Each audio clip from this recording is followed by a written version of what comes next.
Alors aujourd'hui une nouvelle vidéo parce que à longueur de consultation en ce moment, j'entends l'émergence de croyances spécifiques aux flammes jumelles. Alors j'avais parlé dans plusieurs vidéos de fantasmes et projections autour de ce lien, donc je ne reviens pas sur ce que j'ai déjà dit, je vous y renvoie, et je vais simplement compléter brièvement ici. Alors déjà, commençons par ce qui est la base, l'amour universel, hein, qui est la nature intrinsèque de ce lien, ne crée pas de nouvelles prisons, de nouveaux conditionnements. Son socle, il est constitué, à l'amour universel, d'amour de soi et de permissivité positive pour l'autre. C'est comme ça que je l'avais appelé dans deux vidéos. Sa nature, elle porte donc à la liberté, à la souveraineté. Et en ce moment, nous sommes là, au moment de l'enregistrement de cette vidéo, en décembre 2019, alors que c'est l'épisode 2 de La Reine des Neiges. J'ai envie de vous inviter à ce qu'elle chantait dans l'épisode 1 et qu'elle poursuit dans cet épisode 2, c'est libérer, délivrer.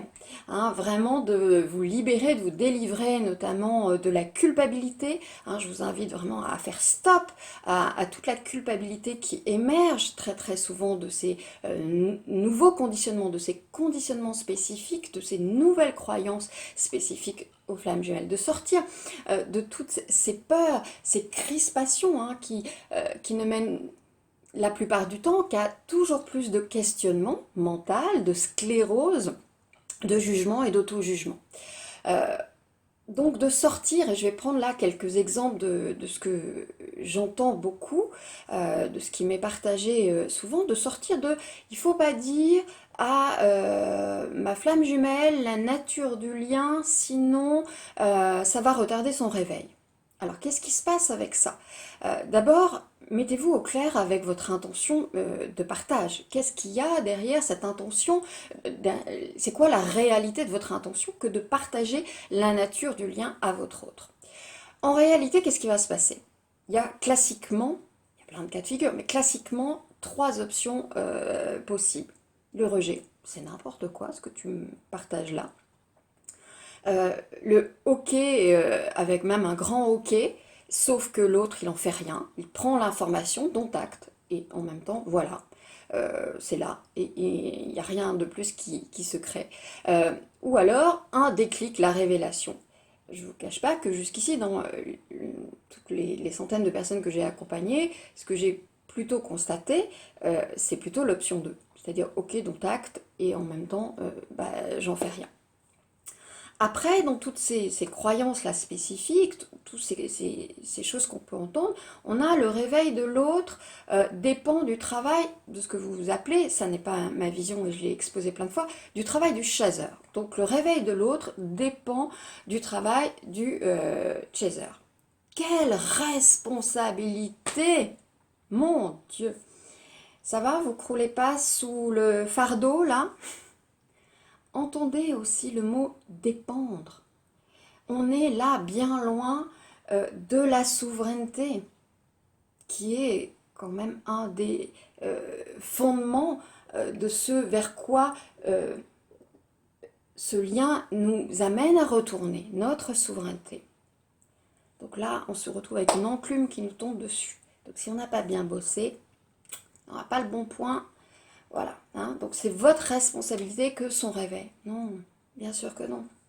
Ça ne veut pas dire que vous n'avez pas à bosser en vous, mais c'est pas la stratégie, c'est pas, hein, vous voyez, la motivation, elle est pas de cet ordre-là. On a aussi, à l'inverse, pour le coup, c'est le runner qui a la clé.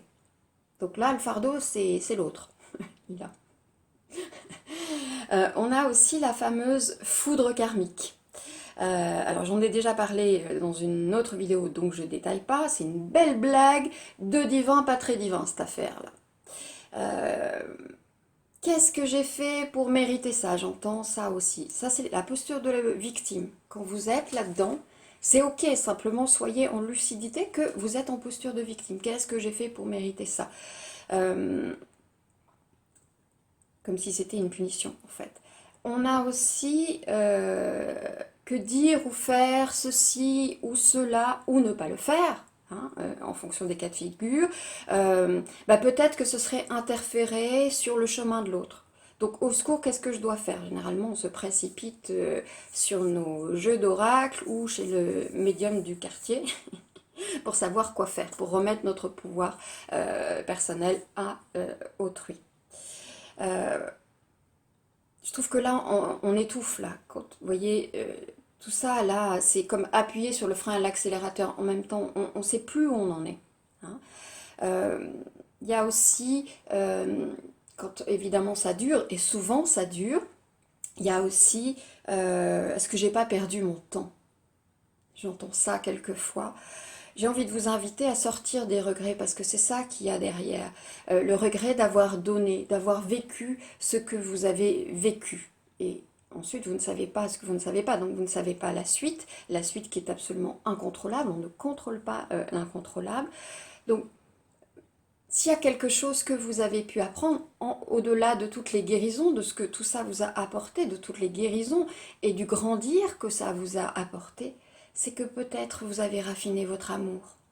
Vous êtes passé peut-être d'un amour moins dans l'attachement vers quelque chose de plus ouvert et de plus vaste. Eh bien, continuez à raffiner votre amour. Parce que peut-être que ce que vous aviez projeté n'a pas eu lieu pour le moment. Peut-être que vous avez cette sensation d'avoir perdu votre temps.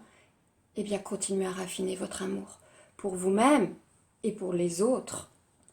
Il y a aussi la croyance des mystiques, comme je les appelle, dont je suis, avec l'idée que la séparation fait foirer la contribution, l'impact sur le monde.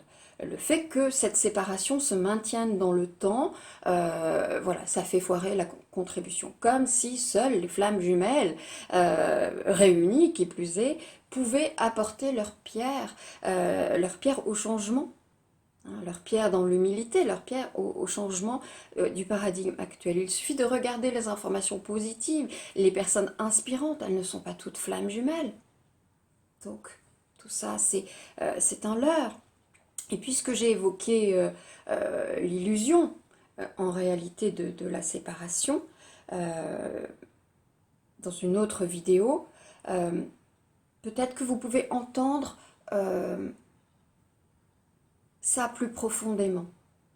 Peut-être que, en réalité, dans ce contexte de dualité, ce que nous nommons séparation, et qui bel et bien dans la matière, pour la plupart d'entre vous, se vit, peut-être que c'est une illusion autant que l'illusion d'être déconnecté de la source. Alors, je ne détaille pas ici parce que peu arrivent à entendre ce dont j'avais parlé précédemment, et c'est ok, donc nous y reviendrons.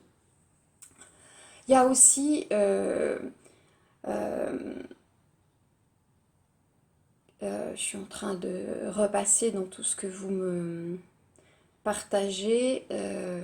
J'ai oublié, donc c'est que c'était pas si important que ça. On a fait le tour de pas mal de choses qui s'entendent actuellement, en plus de tout ce que j'avais dit sur les projections et les fantasmes.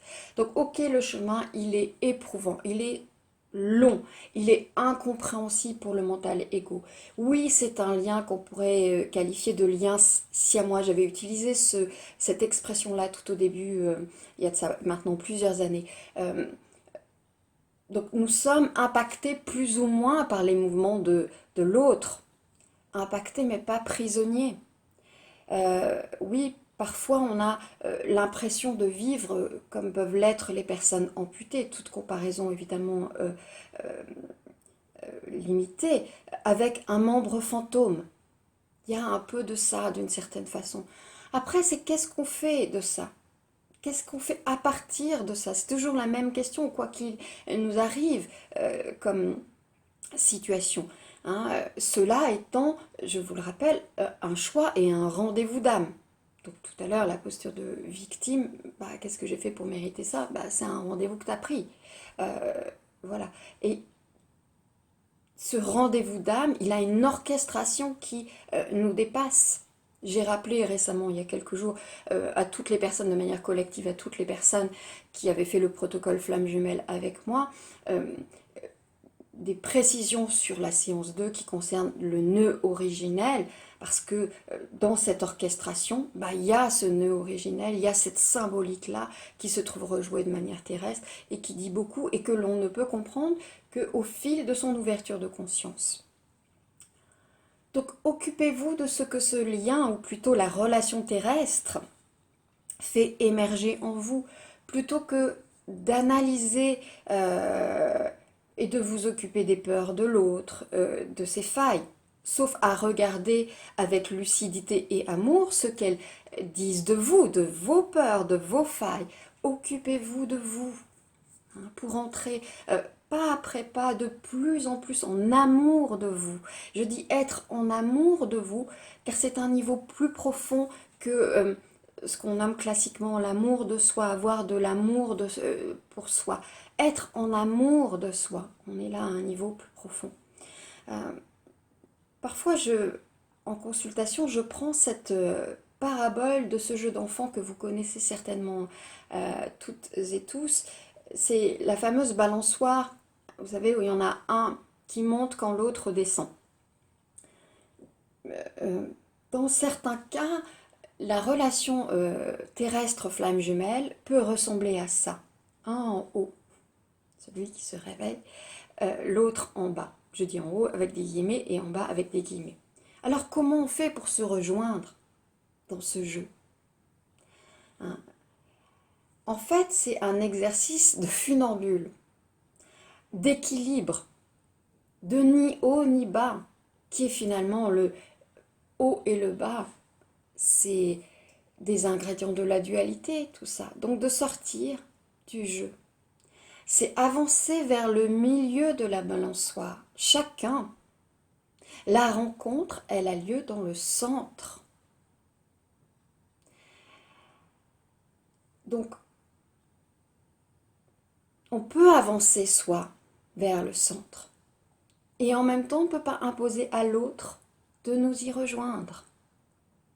L'agenda et la nature du chemin de l'autre sont sûrement différents du vôtre. C'est évident. Soyez sûr simplement que la vie, comme à vous, va apporter à votre autre des événements, des situations, des personnes, des relations, comme des opportunités évolutives. À chacun de respecter que l'autre les saisisse ou pas. Hein, parce qu'à chacun de les saisir. Peut-être l'autre les saisit, peut-être pas. Donc à chacun de respecter aussi cela, car tel est l'amour vrai, et c'est de ça dont on parle.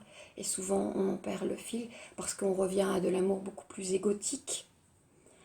Je parlais de centre donc il y a juste un instant, et si vous remettiez le cœur au centre de votre vie, au centre de votre être, au centre de votre faire, donc de vos actions, au centre de ce lien de flamme jumelle, au centre de votre relation terrestre avec votre autre, et de toute relation avec tout un chacun, alors peut-être ce chemin serait moins souffrant, peut-être ce chemin serait ouvert vers du plus vaste.